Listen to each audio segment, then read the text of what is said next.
This is my 4-year, 600-mile follow-up review to the Genesis V2100 bike and generic e-bike kit. Yes, after 4 years, I only put 600 miles on this bike. That's why I'm glad I only spent $100 on it. Of course, I did put some minor upgrades to it that doubled the price. I mainly do road and very light trail riding, and I don't push the bike to the limit. The full suspension helps smooth the road out, and it was never meant for hardcore mountain biking anyways. This is definitely not a mountain bike and would never survive a hardcore trail. As long as you accept the limits, this bike is great for what it is.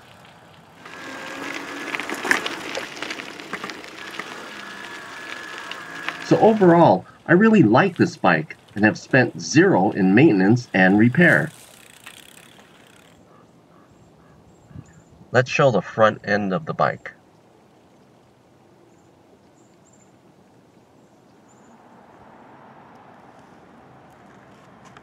Here's the front tire.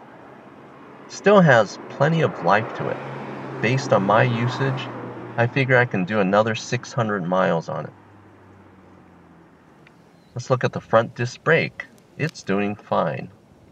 The disc looks good, and the brake pad should last quite a bit longer. Not bad considering that with the e-bike kit, the bike weighs over 60 pounds.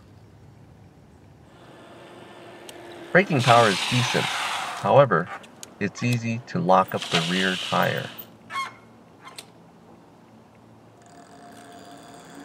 One of my original concerns about the front fork was the fork flex, but it turns out that I got used to it and it doesn't bother me at all anymore. What's great about this bike is that it has a standard threadless headset, so if I wanted to, I can easily upgrade the front fork. Let's look at the rear.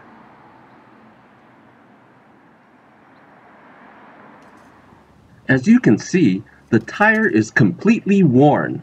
They seem to wear twice as fast as the front. Here's a comparison of the tires at 300 miles and at the current 600 plus miles. It looks worn out at 300 miles, doesn't it? At 600 miles, the nylon plies are finally showing. And yes, I like to wear out the tire completely. I didn't rotate the tires because it's difficult to with all the e-bike components. And besides, what's the point since the tire lasted 4 years? I'm going to change the tires out with these Duros. Nice cruiser style with less rolling resistance.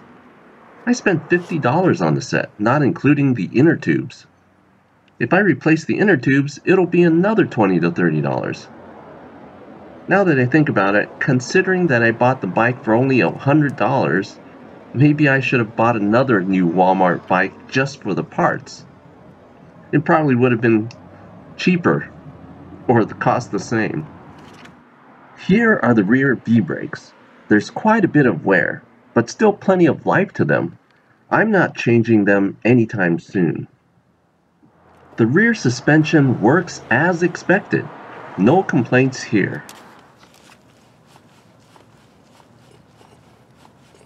As you can see, I installed this rear rack. The way it's installed slightly stiffens the suspension, but it's not too noticeable.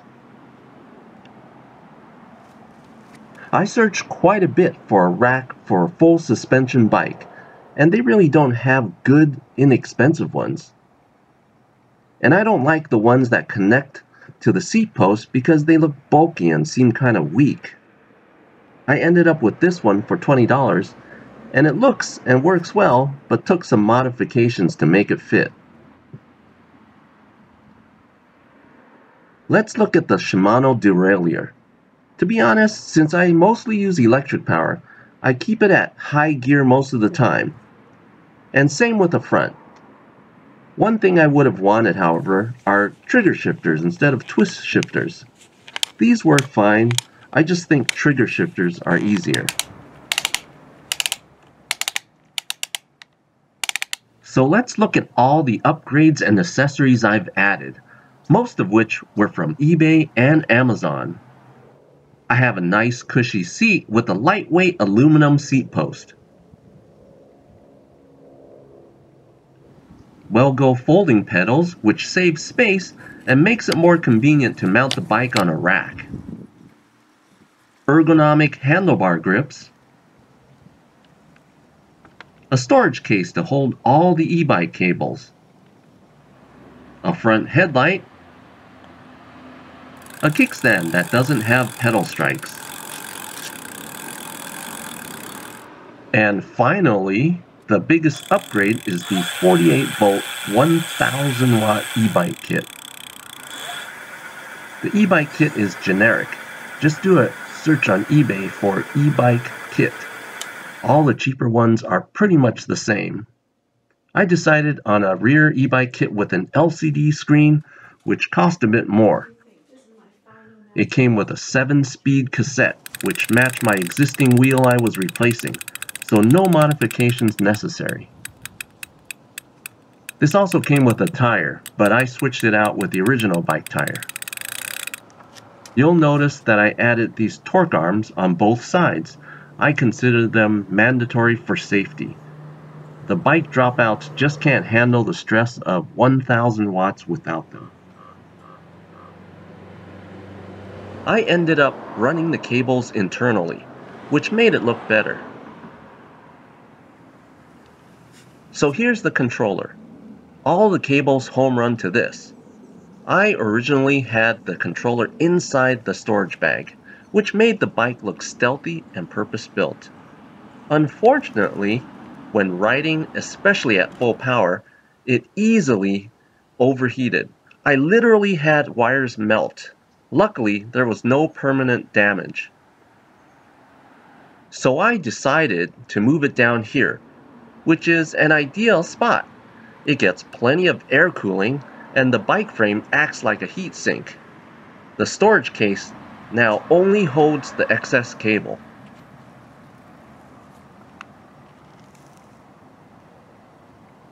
I originally used an e-bike battery, but now I use garden tool batteries instead. I have 2 batteries running in parallel. Check out my other video on e-bike batteries. I installed the pedal assist sensor, but I disabled it by not plugging it in. I find it very dangerous because the bike will take off unexpectedly. I had to get an e-bike kit with a thumb throttle instead of a twist throttle because the shifter is in the way. Problem with the thumb throttle is my thumb gets tired and cramped, pushing it for extended periods of time. The LCD display has cruise control.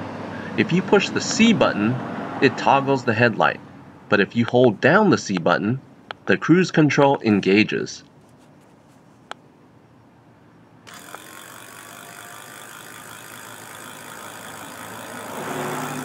And of course, the brake levers have an automatic power cutoff.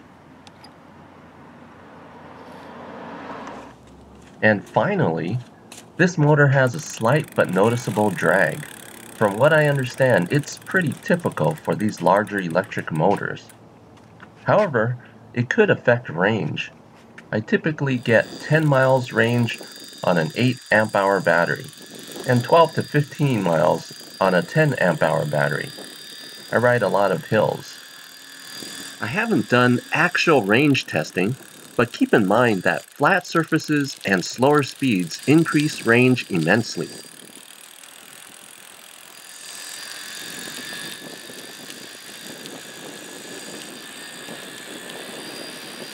And finally, the obligatory speed test.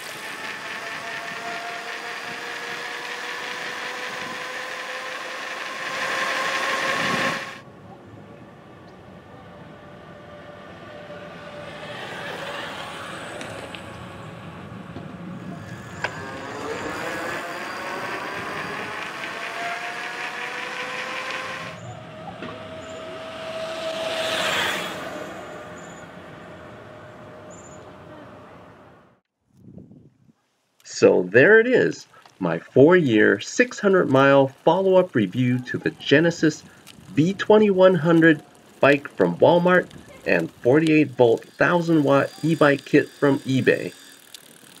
And by the way, since I make very few videos, I won't be bothering you much when you subscribe, like, and hit notify. Thank you for watching.